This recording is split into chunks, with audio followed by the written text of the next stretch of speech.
العالمين والصلاة والسلام على سيدنا محمد وعلى آله وصحبه أجمعين أما بعد.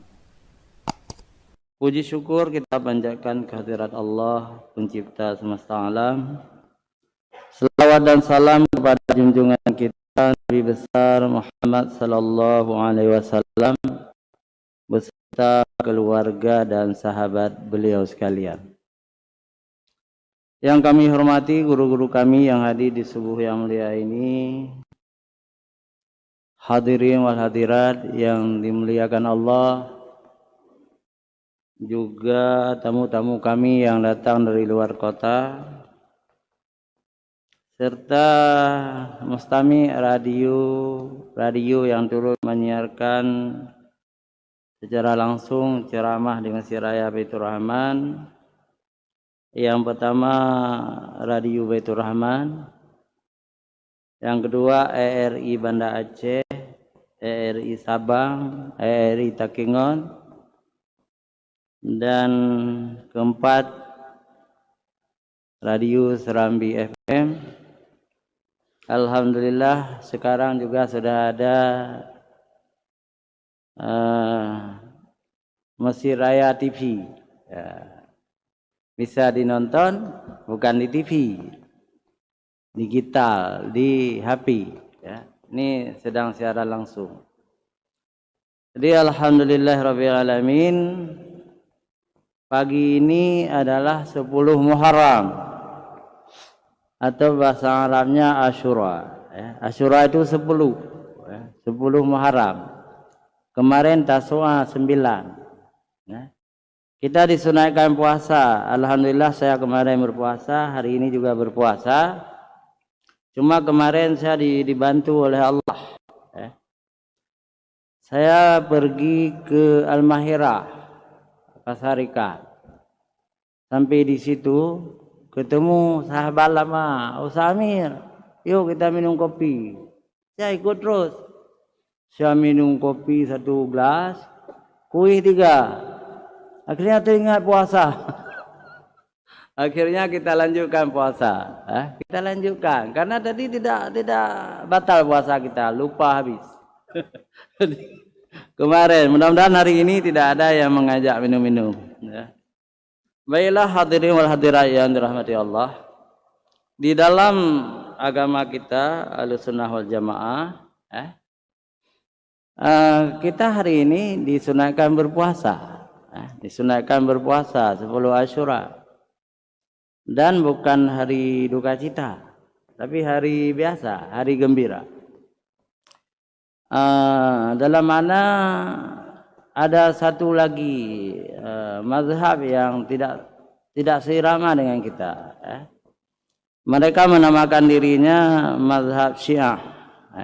Mazhab Syiah. Hari ini bagi mereka adalah hari duka cita.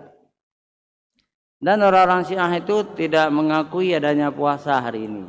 Kata mereka puasa Asyura itu memang pernah diwajibkan oleh Allah kepada Rasulullah Muhammad SAW waktu di Mekah, tetapi dengan diwajibkan puasa Ramadan, maka puasa Asyura bagi orang Syiah itu tidak ada. Semua Syiah tidak kecuali, karena Syiah itu banyak juga kelompok-kelompoknya, semua menolak puasa Asyura ini. Tetapi bagi kita mazhab Syafi'i, Hambali, Hanafi, Maliki, satu lagi Hanafi, kita tetap menganggap puasa Asyura ini adalah sahih hadisnya dan tidak dibatalkan ya. Tidak dibatalkan oleh Rasulullah, karena Rasulullah berpuasa setiap tahun walaupun sudah wajib puasa Ramadan.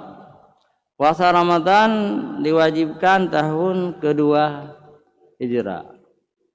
Rasulullah tetap berpuasa Asyura tahun kedua, ketiga sampai ke ke-10 tahun wafatnya. Jadi selalu berpuasa Asyura, maka kita juga sunat berpuasa Asyura. Jadi supaya berbeda dengan orang Yahudi, Rasulullah menyuruh menambah atau mengurangi 1 hari, 9 atau 10, 11, pokoknya supaya berbeda dengan orang Yahudi. Kalau orang Yahudi hanya 10 Muharram mereka berpuasa sunat. Hadirin wal hadirat yang dirahmati Allah Subhanahu wa taala, orang-orang Syiah hari ini adalah hari berduka cita yang mendalam. Kenapa? Karena mereka menangisi kejadian perang Karbala atau disebut dengan tragedi Karbala. Tragedi Karbala, cucu Rasulullah tercinta Sayyidina Husain itu dibunuh oleh tentara-tentara yang mendukung Bani Umayyah, yang mendukung Yazid, ya. Tetapi nanti Yazid itu tidak terlibat. Nanti kita ceritakan. Yang jelas di dalam kelompok Yazid itu ada kaum munafik. Kaum munafik itu pura-pura masuk Islam, tetapi iman tidak ada. Ya. Mereka orang-orang baru dari negeri-negeri yang ditaklukkan oleh Sayyidina Umar, seperti negeri Suriah, juga Yaman, juga Persia. Mereka berpura-pura masuk Islam, tetapi mereka dendam terhadap umat Islam, dendam terhadap Umar bin Khattab. Maka Umar bin Khattab itu dibunuh waktu salat subuh oleh Abu Lulu. Abu Lulu itu anak Yahudi yang sakit hati karena negeri mereka ditaklukkan oleh Umar. Jadi Palestina itu ditaklukkan oleh Umar di zaman Umar. Maka Umar dibunuh. Yang kedua, ya, Utsman juga dibunuh, ya. Khalifah ketiga Utsman dibunuh juga. Siapa yang membunuh Utsman? Yang membunuh Utsman itu pemberontak, ya. Pemberontak orang-orang yang tidak beriman, kaum munafik, ya. Jadi Ibnu Sabah itu seorang anak Yahudi hitam yang mengajak orang-orang Suriah, orang-orang Mesir, orang-orang di Yaman untuk datang ke Madinah, demonstrasi, meminta Utsman itu keluar dari rumah.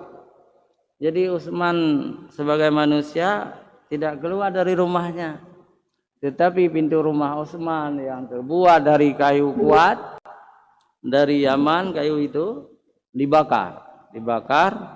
Mereka masuk ke dalam rumah, kemudian Utsman bin Affan dibunuh oleh orang-orang biadab, orang-orang munafik. Jadi khalifah kedua Umar bin Khattab dibunuh, khalifah ketiga dibunuh, ya, oleh orang munafik, dan yang keempat Sayyidina Ali, khalifah yang keempat, juga dibunuh. Dibunuh juga. Siapa yang membunuh Sayyidina Ali? Ini yang disebut dengan kaum Khawarij. Khawarij itu sebenarnya orang-orang Syiah juga. Orang Syiah itu pengikut Ali, tapi mereka dendam kepada Ali, menyalahkan kepada Ali karena Ali mau berdamai dengan Muawiyah. Mereka kecewa, lalu keluar dari tentara Ali, tapi kemudian membunuh Ali. Namanya Abdurrahman bin Muljam. Itu seorang munafik juga, membunuh Sayyidina Ali. Nah, pembunuhan ini sedih. Misalnya ditanya oleh orang Kristen, saya punya seorang teman, Egoia namanya. Dia sekarang ada di Jakarta, tapi main Facebook dengan saya. Egoia ini, bapaknya Brimob dulu, orang Kristen yang bertugas di Merdu. Nah, di zaman awal-awal kemerdekaan, tapi ibunya orang Aceh Tengah, orang kaya. Ibunya sudah masuk Kristen, masih hidup sekarang. Apa boleh buat? Jadi berteman dengan saya mengajaknya masuk Islam. Kembalilah ke agama nenek-nenek di Aceh. Maksudnya di Gayo, orang Gayo itu kan Islam semua. Ya. Kembalilah kepada agama ayah nenek di Aceh. Dibilang, Pak Amil, saya sedang belajar Islam. Saya sedang belajar Islam. Tetapi saya tidak habis pikir, kok baru 20 tahun setelah Nabi Muhammad wafat, umat Islam membunuh cucunya, membunuh keluarga Rasulullah. Berarti Islam itu tidak benar, kan? Maka saya tidak mau masuk Islam. Saya berpikir juga, kalau di segi itu ya, tapi saya bilang, itu lihat dalam agama Kristen, Yesus Tuhan dibunuh oleh manusia juga, saya bilang. Jadi jangan dilihat di segi membunuh, harus dilihat di segi mana agama yang benar, saya bilang. Tapi sampai sekarang dia tetap dengan agama Katoliknya, nah, Kristen Katolik.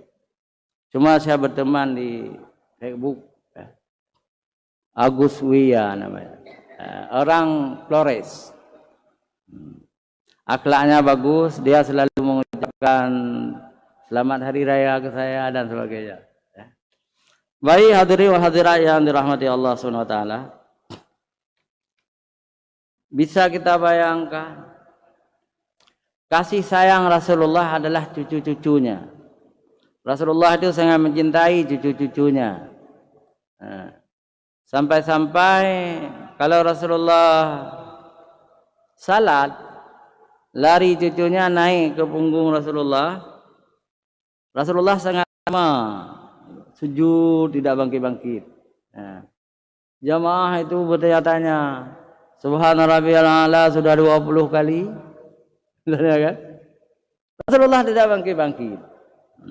Rupanya ada Hasan di punggung Rasulullah, ada Husain. Berarti sangat cinta kepada cucu-cucunya. Dan Hasan dan Husain ini selalu dipeluk, dicium, dijilat lidahnya. Atau Rasulullah mengeluarkan lidahnya supaya digigit oleh Hasan atau digigit oleh Husain. Begitu mencintai, sampai-sampai Rasulullah memanggilnya bukan cucu, tapi anak. Begitu mencintainya. Kemudian dalam hadis sahih, coba bayangkan, saya ada kutip satu.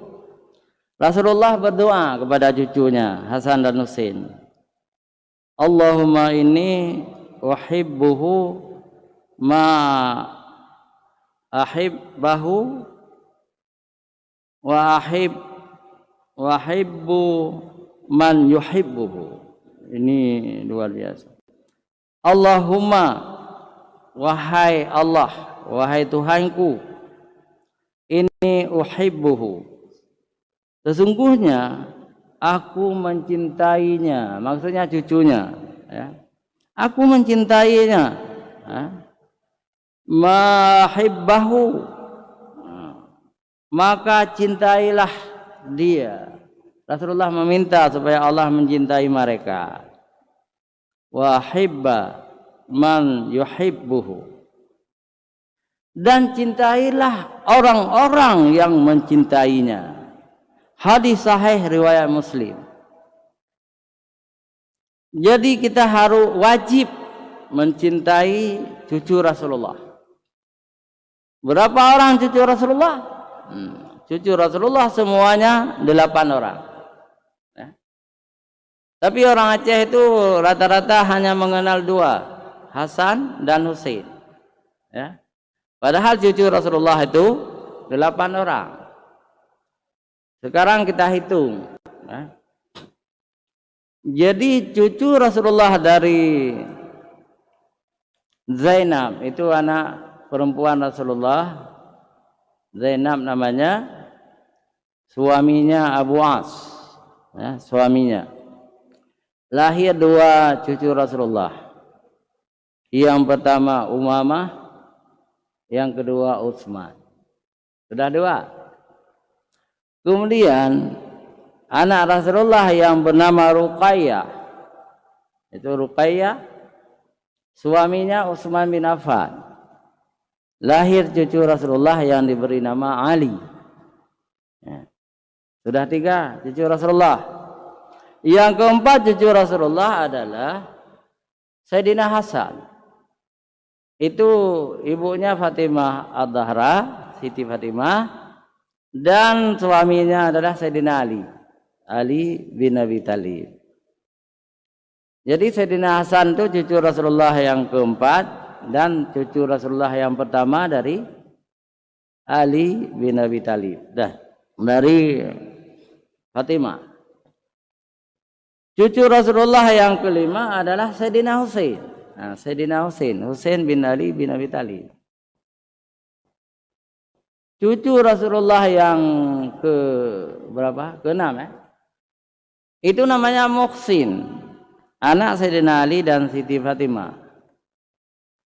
Cucu Rasulullah yang ke-7 adalah Zainab As-Sughra, Zainab kecil.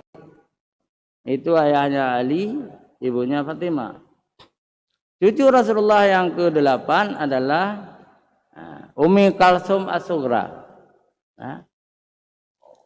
anak Fatimah dan anak Sayyidina Ali. Jadi 8 cucu Rasulullah. Kenapa orang-orang di Aceh kurang mengenal? Karena mereka susah membedakan. Anak Rasulullah juga ada yang bernama Zainab.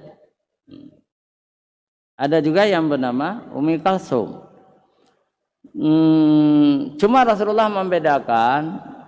Zainab anak Rasulullah itu bernama Zainab Al-Kubra, Zainab yang besar. Begitu juga Ummi Kalsum Al-Kubra, Ummi Kalsum yang besar. Cucunya yang kecil As-Sughra. Penyebab lain orang Aceh tidak begitu banyak mengenal keluarga Rasulullah karena di Aceh dulu Syiah. Sebelum datang mazhab Syafi'i, di Aceh Syiah. Orang-orang Syiah tidak mengakui cucu Rasulullah selain dari Fatimah dan Ali. Kan aneh. Kenapa mereka tidak mengakui cucu-cucu Rasulullah dari Zainab misalnya, ada Umamah misalnya. Itu ada sebab. Ya. Nanti Umamah kawin dengan Umar bin Khattab.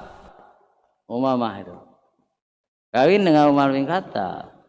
Orang-orang Syiah sudah mengkafirkan Umar bin Khattab, juga mengkafirkan istri-istrinya. Walaupun cucu Rasulullah sudah dikafirkan oleh orang Syiah.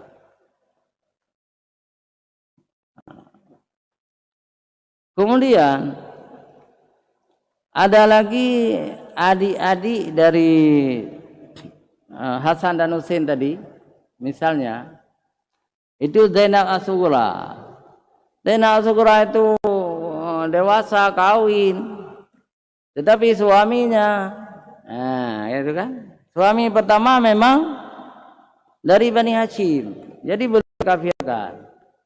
Tetapi suaminya kedua dari keluarga Umar bin Khattab juga. Umar bin Khattab sudah dikafirkan, maka cucu Rasulullah pun tidak diakui oleh orang Syiah yang sesat itu. Hadirin wal hadirat yang dirahmati Allah, Jadi ingin kita fokuskan kepada Sayyidina Husain. Kenapa? Karena Sayyidina Husain syahid hari ini. 10 Asyura. Sayyidina Husain syahid. Sayyidina Husain, kenapa beliau syahid? Kenapa terjadi perang Karbala? Kita tahu semua bahwa Muawiyah bin Abi Sufyan melanggar perjanjian dengan abang Sayyidina Husain, dengan Sayyidina Hasan. Jadi mereka dulu berbeda, lalu damai, berperang dulu. Damainya bagaimana? Setelah Muawiyah wafat, masalah khalifah dikembalikan kepada umat Islam. Nah, jadi Sayyidina Hasan setuju gitu. Tetapi Muawiyah, kita tidak boleh mencaci Muawiyah, karena Muawiyah juga sahabat Rasulullah. Penulis wahyu, turut berperang, perang Badar, perang Uhud. Kita tidak mencela Muawiyah, tetapi dalam politik Muawiyah ini mengingkari janji. Janji dikembalikan khalifah itu kepada musyawarah, tetapi Muawiyah mencari dukungan supaya anaknya menjadi khalifah setelah meninggal dia. Dan setelah wafat Muawiyah, semua orang-orang Muawiyah yang mayoritas mendukung Yazid bin Muawiyah. Jadi anak-anak sahabat Rasulullah menolak. Tapi siapapun yang menolak itu akan diperangi.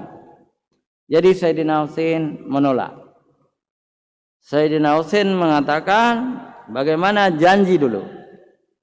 Jadi setelah Muawiyah wafat, janji dengan abang saya, masalah khalifah dikembalikan kepada musyawarah kaum muslimin. Tetapi diingkari oleh Bani Umayyah, oleh Yazid, diingkari. Jadilah Husain bin Ali ini sebagai pembangkang, tidak mau membaiat. Kemudian oleh Yazid itu dikirim surat kepada gubernur Madinah supaya Husain ini ditangkap dan dipenjarakan. Jadi Husain diundang ke rumah gubernur, ke Meligau gubernur, diundang. Husain datang. Husain melihat pedang-pedang dalam sarung terhunus. Jadi Husain merasa yakin dia akan dibunuh malam itu. Tentu setelah dipaksa membaiat Yazid bin Muawiyah. Husain berpikir, biar saya lari. Jadi kudanya ada di luar. Dia loncat lewat jendela menuju kuda, langsung dia lari. Dia lari ke Mekah. Ini dari Madinah tadi. Lari ke Mekah. Sampai di Mekah dilindungi oleh umat Islam di situ. Sampai ada yang mengatakan 2 bulan di Mekah. Kemudian datang undangan dari Kufah. Kufah itu di Irak sekarang ini. Datang undangan, wahai cucu Rasulullah, datanglah ke Kufah. Kami 7.000 masyarakat Kufah akan membaiat Anda menjadi khalifah. Jadi Husain terpengaruh. Ini ringkas-ringkas kita ceritakan. Husain terpengaruh. Tetapi belum sampai ke Kufah, baru di Karbala. Ketemu di situ sebuah pasukan tentara yang terdiri dari 300 tentara. 300 tentara. Ya, tentara itu dipimpin oleh Al-Hur. Ya. Al-Hur namanya. Al-Hur itu sangat menghormati Husain. Assalamualaikum warahmatullahi wabarakatuh. Wahai cucu Rasulullah, saya Al-Hur, panglima yang diutus oleh orang-orang Kufah, yang tugas saya untuk mencegah Anda jangan pergi kemana-mana. Saya tidak disuruh membunuh Anda. Kata Husain, izinkan kami ingin menuju ke Kufah. Kata Al-Hur, tidak boleh. Karena saya diperintahkan untuk Anda jangan kemana-mana. Anda harus di sini. Nah, jadi aneh kan? Nah, kemudian datang waktu salat. Nah, jadi kata Sayyidina Husain, ini kita salat jamaah. Kami akan mendirikan salat jamaah. Bagaimana dengan kalian? Wahai cucu Rasulullah, wajib bagi saya mengikuti engkau. Jadi Sayyidina Hasan yang menjadi imam, ya. Orang-orang Muawiyah juga, Al-Hur dan tenteranya juga menjadi makmum. Salat duhur, salat asar, salat maghrib, selalu mereka mengikuti Hasan. Yang aneh, kalau Hasan ingin pergi tidak boleh lagi, tidak boleh lagi. Ini menurut Ahlussunnah wal Jamaah ceritanya. Kalau menurut Syiah itu sangat luar biasa. Saya tidak malas bercerita menurut Syiah, tidak masuk akal. Misalnya begini, ada Sungai Efrat di situ.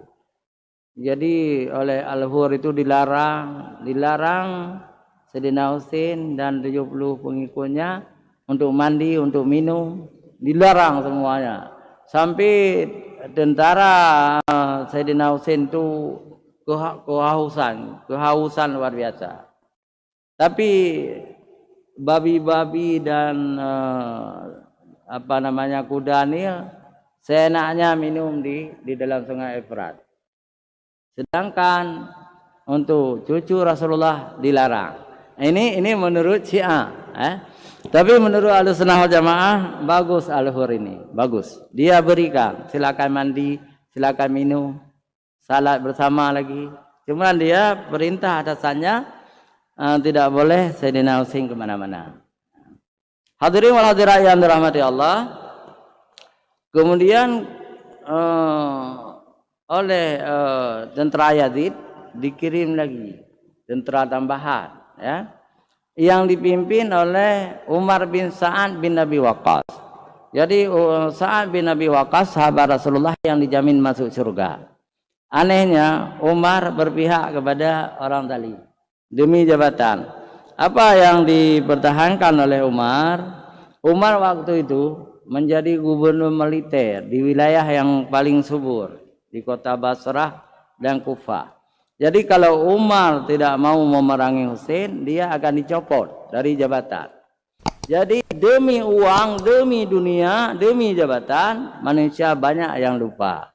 Padahal yang diperangi itu adalah cucu Rasulullah, pemuda yang sudah dijamin oleh Rasulullah penghuni surga. Jadi Sayyidina Husain ini sudah dijamin oleh Rasulullah sebagai penghuni surga, malah ada jabatannya di surga sebagai ketua pemuda ahli surga. Tapi Umar bin Sa'ad bin Abi Waqqas sudah berpihak kepada Yazid. Ini aneh, ya. Ayahnya sahabat Rasulullah dari 10 orang yang dijamin masuk surga. Tapi anaknya bisa sesat. Gitu kan? Hadirin wa hadirat yang dirahmati Allah. Jadi tanggal 5, 6, 7, 8, 9, ya. Jadi tanggal 9 terpecah perang. Pecah perang. Yang aneh, tentara-tentara itu ada 300 orang di bawah pimpinan Al-Hur tadi berpihak kepada Husain. Balik dia berpihak kepada Sayyidina Husain, membela cucu Rasulullah.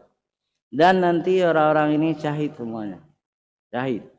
Karena Yazid mengirim tentara tambahan yang lebih kuat, ya.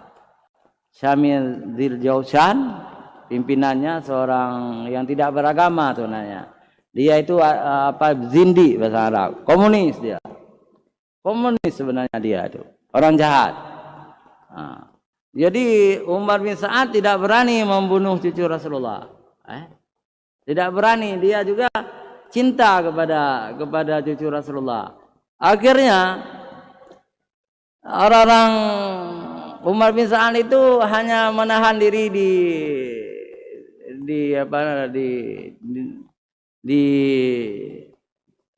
dibunuh dengan pedang oleh Sayyidina Husain.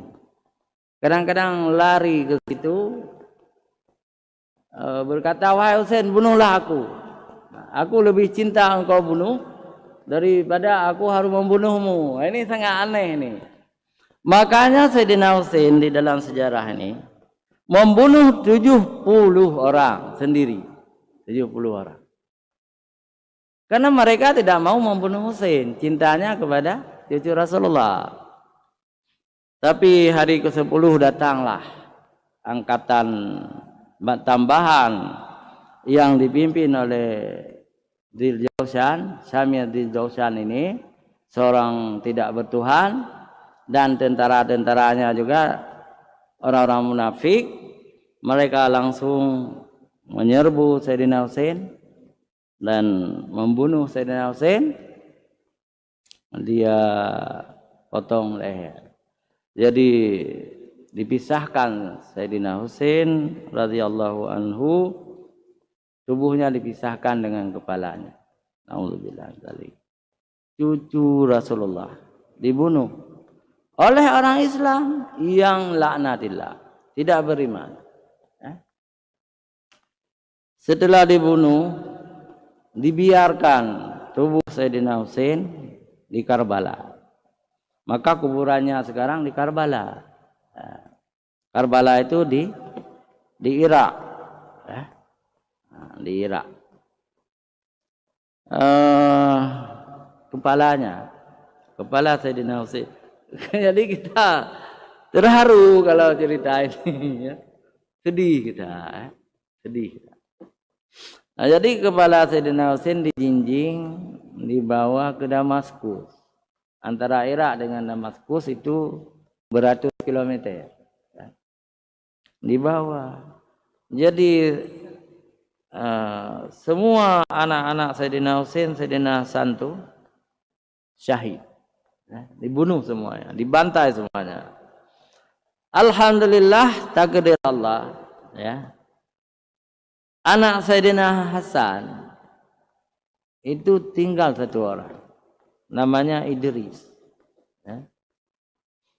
Anak Sayyidina Husain juga tinggal satu orang, namanya Ali Zainal Abidin.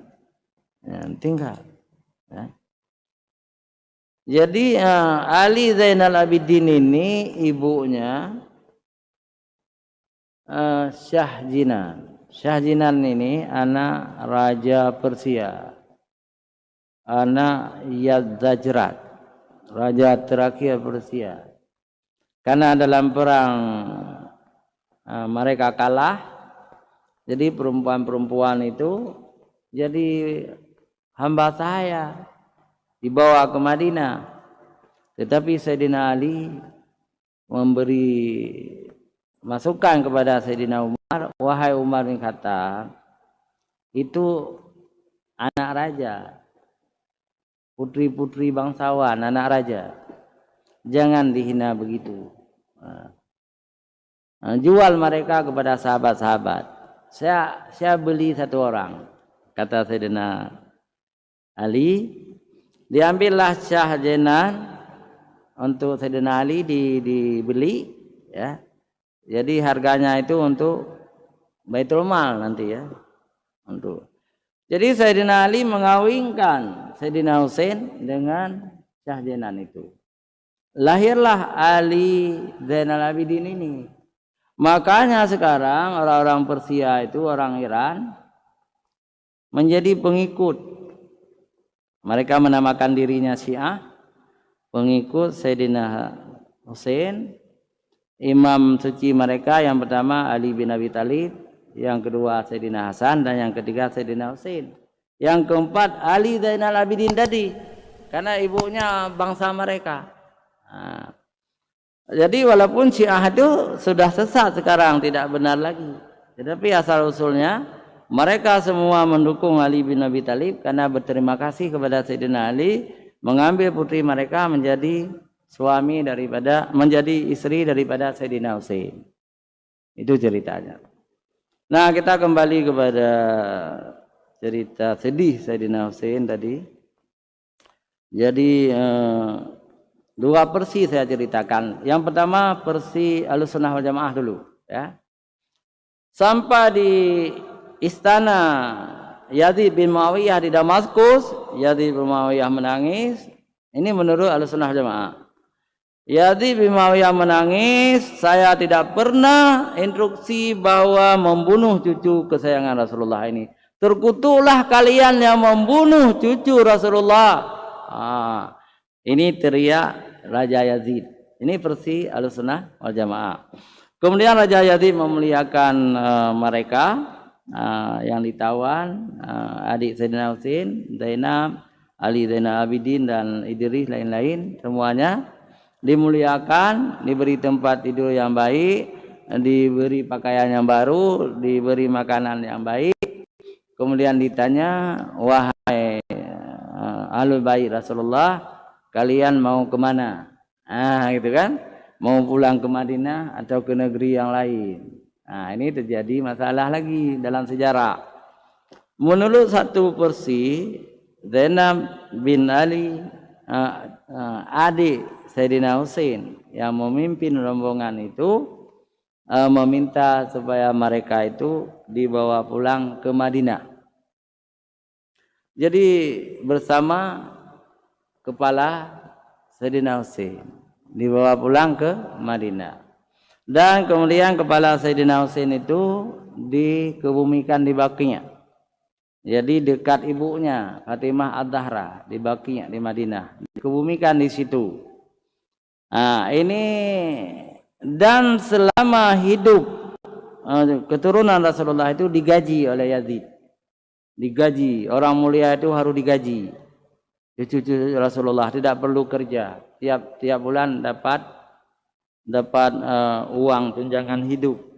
Ini menurut Ahlussunnah wal Jamaah. Nah, sekarang menurut Syiah, kepala Husain itu dihina, dicungkil dengan pedangnya, digiginya, dibuat-buat begini. Sebelum dipotong leher tadi diinjak-injak oleh kuda, badan Husain diinjak-injak, kata orang Syiah. Kemudian gerigi-gerigi Husain itu diketok-ketok dengan pedang, dengan tongkat, dihina lagi. Wahai Husain, siapa yang lebih benar? Siapa yang lebih dicintai Allah? Kalian atau kami? Ternyata Allah berpihak kepada kami, kata Yazid bin Muawiyah.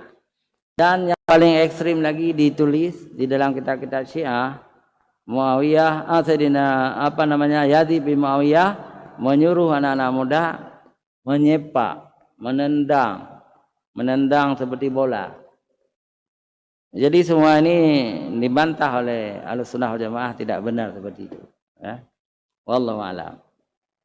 Hadirin wal hadirat yang dirahmati Allah, ada cerita baru.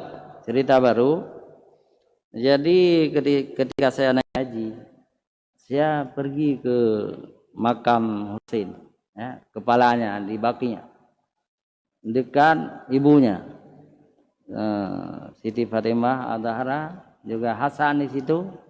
Saya memberi salam, assalamualaikum ya ahlad dar, ya Husain, ya Fatimah Ad-Zahra, ya Hasan bin Ali. Begitu kebiasaan kita. Ada terasa seperti betul itu. Ada berdiri bulu roma kita.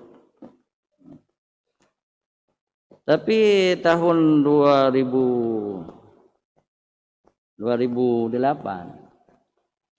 saya ke Kairo dengan Profesor Azman.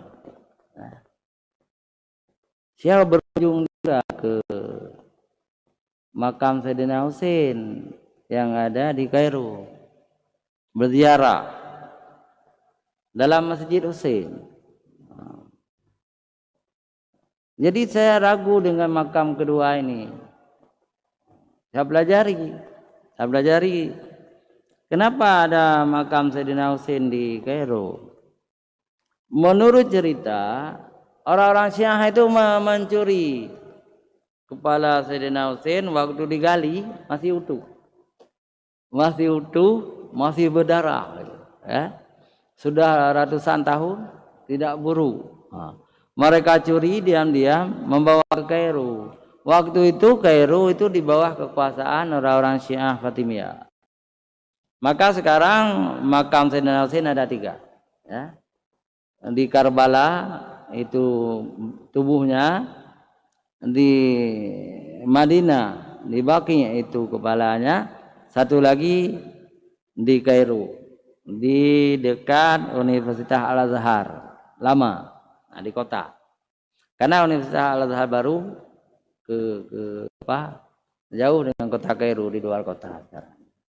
Hadirin wal hadirat yang dirahmati Allah, terlepas dari kepercayaan-kepercayaan yang berbeda-beda, di Aceh juga ada hal-hal yang positif dan negatif. Ya. Yang positif misalnya, bulan Muharram dalam bahasa Aceh disebut bulan Hasanuddin. Pak, bulan Hasanuddin. Padahal itu kalau bulan Husain oke, karena Sayyidina Husain itu meninggal syahid 10 Muharram hari ini. Tetapi Sayyidina Hasan meninggalnya atau syahidnya dimakan racun itu bukan bulan ini. Jadi Sayyidina Hasan itu meninggal tanggal 6 Ramadan. Tanggal 6 Ramadan. Jadi kalau bahasa Aceh bulan Hasanuddin kurang tepat. Bulan Husain oke lah, karena Sayyidina Husain syahid 10 Muharram. Sedangkan Sayyidina Hasan syahidnya bulan Ramadan. Jauh. Tetapi tidak apa-apa. Disebut bulan Hasanuddin tidak masalah, ya, bulan Muharram ini. Hadirin wal hadirat yang dirahmati Allah Subhanahu wa taala, bagi kita Ahlussunnah wal Jamaah ini mencintai Sayyidina Husain wajib. Wajib. Tapi kita tidak perlu seperti orang Syiah. Mereka menangis-nangis hari ini, bunuh menyiksa diri seperti orang Kristen menyiksa diri. Jadi orang Kristen tuh 25 hari Natal tuh mereka menyiksa diri dengan pedang berdarah-darah. Orang Syiah juga begitu. Orang Syiah di Iran, di Irak menyiksa diri mereka, meniru kesedihan Husain waktu perang Karbala. Itu haram hukumnya bagi kita Ahlussunnah wal Jamaah. Kalau kita cinta kepada Sayyidina Husain, bertakwalah kita kepada Allah seperti takwanya Sayyidina Husain, berakhlak mulia seperti akhlak Sayyidina Husain, dan kita berselawat kepada Sayyidina Husain. Allahumma salli ala Muhammad wa ala ali Muhammad. Ali Muhammad itu artinya keluarga Muhammad. Sayyidina Husain itu keluarga Muhammad. Kita berselawat selalu. Kalau sangat cinta kepada Sayyidina Husain, dibolehkan kita bersedekah. Hari ini bersedekah, niat kepada Sayyidina Husain, niat kepada orang tua kita, niat kepada yang telah mendahului kita, itu masih belum rusak amalan kita, masih bagus. Kenduri hari ini niat karena mencintai Rasulullah. Purna apam itu, kanduri apam, kanduri buat ibu. Saya pikir itu belum masalah. Yang bermasalah kalau kita sudah menangis-nangis, meniru-niru, mengutuk-ngutuk Yazid bin Muawiyah, itu sudah bermasalah. Jadi antara kita dengan Syiah memang berbeda. Hadirin wal hadirat, hanya sampai di sini, mudah-mudahan berguna bagi kita. Billahi taufiq wal hidayah. Wassalamualaikum warahmatullahi wabarakatuh.